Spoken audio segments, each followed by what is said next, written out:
السلام علیکم ورحمۃ اللہ۔ یہ مضمون تھوڑا سا لمبا ہے لیکن پڑھنے سے بہت فائدہ ہوگا، اور جو عمل کریں گے مجھے امید قوی ہے کہ میرا رب میرے حسنات میں اضافہ فرمائے گا۔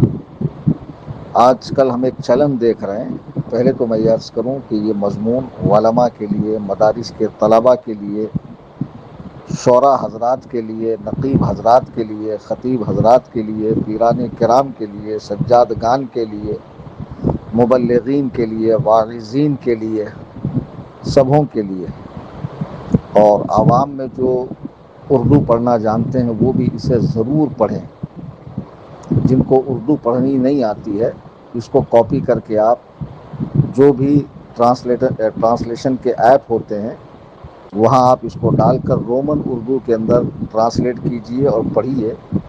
آپ کے علم میں اضافہ ہوگا۔ ایک بات دیکھ کر میرا دل بہت دکھتا ہے کہ ہمارے اسٹیجوں پر جو رنگ برنگی کپڑوں کے اندر اور اونچی اونچی ٹوپیوں کے اندر اور قیمتی جبے، صدریاں یہ پہن کر جو حضرات تشریف لاتے ہیں، مصلحین جو لوگوں کی اصلاح کی غرض سے تشریف لاتے ہیں، تو دیکھا یہ گیا ہے کہ اکثر لوگوں کا پاجامہ ٹخنوں سے نیچے ہوتا ہے۔ ابھی تو ایک پیر صاحب کو بھی میں نے دیکھا کہ ان کا پاجامہ بھی ٹخنوں سے نیچے ہے، اور سڑک کی پوری گندگی صاف کرتے ہوئے وہ چل رہے ہیں۔ ہم لوگوں کے دل کیسے سخت ہو گئے کہ ایک سنت مبارکہ رسول اللہ صلی اللہ علیہ وسلم، جن سے برائلوی کائنات میں سب سے زیادہ پیار کرتے ہیں، محبت کرتے ہیں، اور جن کی اتباع کا دعویٰ کرتے ہیں، اگر ان کی مبارک سنتیں، ان کا مبارک طریقہ، ان کے اطوار ہمارے اندر نہیں ہے تو پھر یہ دعویٰ بیجا ہے۔ اس دعوے کی کوئی حیثیت نہیں ہے، یہ کھوکھلا دعویٰ ہے۔ ذرا دیکھیے، آپ احادیث مبارکہ پڑھیں گے، صحابہ کرام کی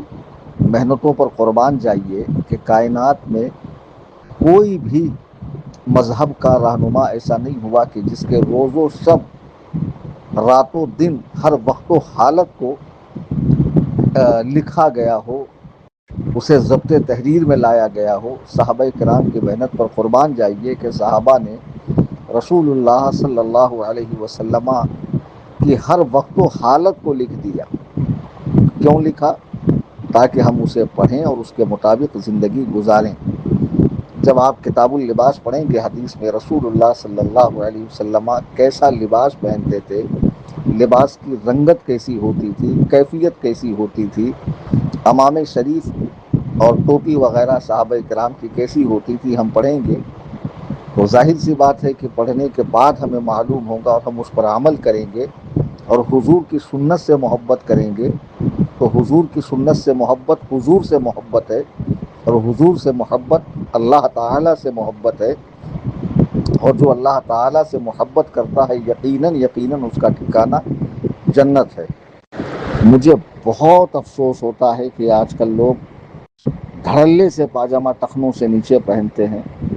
اور رنگ برنگی امامے میں بھی طرح طرح کی تراش خراش، نقش و نگار، الگ الگ ڈیزائن، ہر ڈے کا ایک الگ امامہ، ہر ڈے کی ایک الگ صدری، ہر ڈے کا ایک الگ جبہ، ہر پروگرام کے ایک الگ سے پورا سیٹ۔ بہت تعجب ہوتا ہے کہ کیسے لوگ کپڑے پہنتے ہیں، اور پاجامے کے بارے میں دھڑلے سے کہہ دیتے ہیں کہ سیدنا ابو بکر صدیق رضی اللہ تعالیٰ عنہ کا پاجامہ بھی ٹخنوں سے نیچے تھا۔ اس حدیث کو بھی میں نے خاص طور سے کوڈ کیا ہے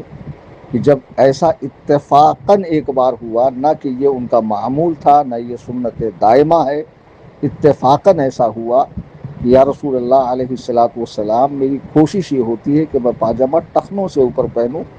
کبھی کبھی یوں ہوتا ہے کہ وہ ٹخنوں سے نیچے آ جاتا ہے۔ تو حضور علیہ السلام نے فرمایا کہ تم ان لوگوں میں سے نہیں ہو جو تکبر کے طور پر پاجامے کو لٹکاتے ہیں، آپ کا شمار ان لوگوں میں نہیں ہے۔ جی ہاں، تو حضرت ابو بکر صدیق قصداً ایسا نہیں کرتے تھے، اور خود ہمیں یہ دیکھنا چاہیے کہ رسول اللہ صلی اللہ علیہ وسلم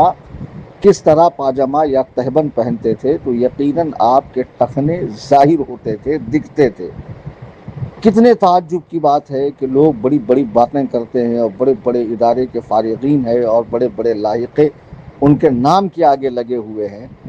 اس طرح کپڑا پہنتے ہیں کہ دیکھنے کے بعد تکلیف محسوس ہوتی ہے۔ مجھے جو لوگوں نے دیکھا ہے، مجھ سے ملاقات کی ہے، ابھی میں ایک سچی کا واقعہ بتاؤں کہ میں جبل پور تقریر کرنے کے لیے گیا، وہ لوگ بھی اس چینل میں ہے۔ میں ایئرپورٹ سے باہر جب آیا تو وہ سارے پھول ہار لے کر استقبال کے لیے کھڑے تھے۔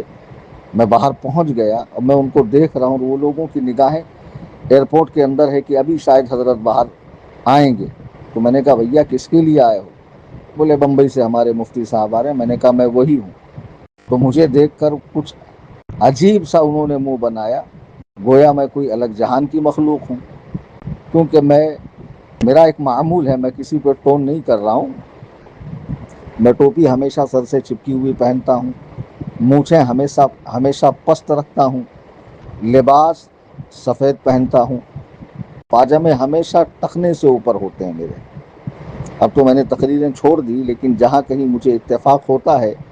محفل میں بولنے کا، تو اب تو میں انہی کپڑوں کے ساتھ اسٹیج پہ پہنچتا ہوں، ایکسٹرا جبہ، شیروانی، صدری، کچھ بھی اس طریقے کا میں نہیں پہنتا۔ میں اسے ناجائز حرام نہیں کہہ رہا ہوں، لیکن جو علماء کی مقدس جماعت ہے ان کو چاہیے کہ وہ لباس میں سادگی اختیار کرے، وقار کے ساتھ میں رہے، اتباع سنت کے جذبے سے سرشار ہوں اور نبی کریم علیہ الصلاۃ والتسلیم کی سنت کو اپنائیں۔ بہت افسوس ہوتا ہے مجھے کہ نام کے آگے اور پیچھے 3 درجن القاب ہیں، مریدوں کی ایک بڑی تعداد ان کے پاس ہے اور باقاعدہ شہرت ان کی اوج ثریا کو پہنچی ہوئی ہے، لیکن پاجامے کا یہ حال ہے کہ ان کے ٹخنے پاجامے کے نیچے ہے۔ خدا را اس مضمون کو ایک بار ضرور پڑھیں، اور خاص طور سے دینی مدارس کے طلباء میں دیکھتا ہوں ہمارے یہاں بہت چمکیلے بھڑکیلے کپڑے پہننا، اور اس میں ٹکلیاں لگی ہوئی، اس میں بہت زیادہ زری کا کام کیا ہوا ہے، اس میں چھوٹے چھوٹے ڈائمنڈز لگے ہوئے ہیں۔ آپ حضرات اپنی پڑھائی پر دھیان دو، محنت سے پڑھو، قابل بنو۔ اور ہم مدرسے میں پڑھ ہی اس لیے رہے ہیں کہ جب ہم فارغ ہو کر آئیں گے، لوگ ہمیں دیکھیں گے تو ہمارے عمل سے بھی تبلیغ ہوتی ہے، صرف زبان سے تبلیغ نہیں ہوتی ہے، عالم کے عمل سے بھی تبلیغ ہوتی ہے۔ اعلیٰ حضرت امام اہل سنت نے کتنی اعلیٰ درجے کی بات ارشاد فرمایا کہ عالم، مفہوم عرض کر رہا ہوں، عالم اگر مستحبات پر عمل کرے گا، چھوٹی چھوٹی سنتوں پر، اور وہ چیزیں جو مستحب ہیں، اچھی ہے، اگر اس پر عمل کرے گا تو عوام کم سے کم فرض تو پڑھیں گی۔ اور عالم اگر مکروہات پر عمل کرے گا، وہ چیز جس سے شرع نے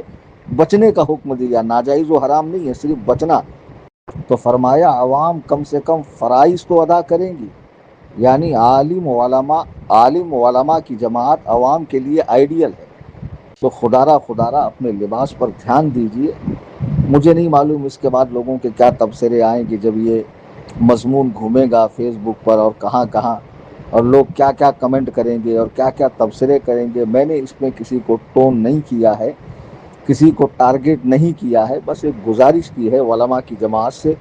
خدا را اپنے لباس پہ دھیان دو۔ یہ چکمک کپڑے، آپ کے حجرے شریف میں جاؤ تو بہت سارے جبے اور ٹوپی کا کلیکشن، شوز کا کلیکشن، بہت ساری صدریوں کا کلیکشن، اماموں کا کلیکشن، جبکہ وہاں کتابیں نظر آنی چاہیے، وہاں پر حدیث کی، فقہ کی، تفسیر کی، دیگر علوم اسلامیہ کی کتابیں ہونی چاہیے۔ لوگ آپ سادہ لباس پہنیں، آپ کی شخصیت، آپ کا وقار آپ کی زبان سے، آپ کے علم سے، آپ کے اخلاق سے معلوم ہوگا، نہ یہ کہ رنگ برنگی کپڑوں سے۔ تو بہرحال اس مضمون کو ضرور پڑھیں، اور پڑھنے کے بعد زیادہ سے زیادہ شیئر کریں۔ اور جن حضرات کو پڑھنا نہیں آتا ہے اردو، میں نے عرض کیا کہ اسے کسی ایپ کے ذریعے ٹرانسلیٹ کر کے رومن اردو میں یا انگلش میں یا مراٹھی میں یا جو زبان آپ جانتے ہیں اس کے اندر ٹرانسلیشن کروا لیں اور پڑھیں، اور زیادہ سے زیادہ اسے شیئر کریں۔ اور کوئی اسے اگر پرچہ بنا کر مساجد وغیرہ میں لگاتا ہے تو میری طرف سے اسے اجازت ہے۔ مضمون جیسا ہے اسی انداز میں شیئر کریں، اس میں کسی طرح کا حذف و اضافہ نہ کریں، اور مجھ فقیر کے لیے آپ حضرات دعا کریں، اللہ تبارک و تعالی ہم سب کو اتباع سنت کا جذبہ عطا فرمائے، نبی کریم علیہ الصلاۃ والتسلیم کے پیارے طریقوں پہ چلنے کی توفیق عطا فرمائے، آمین ثم آمین بجاہ النبی الکریم۔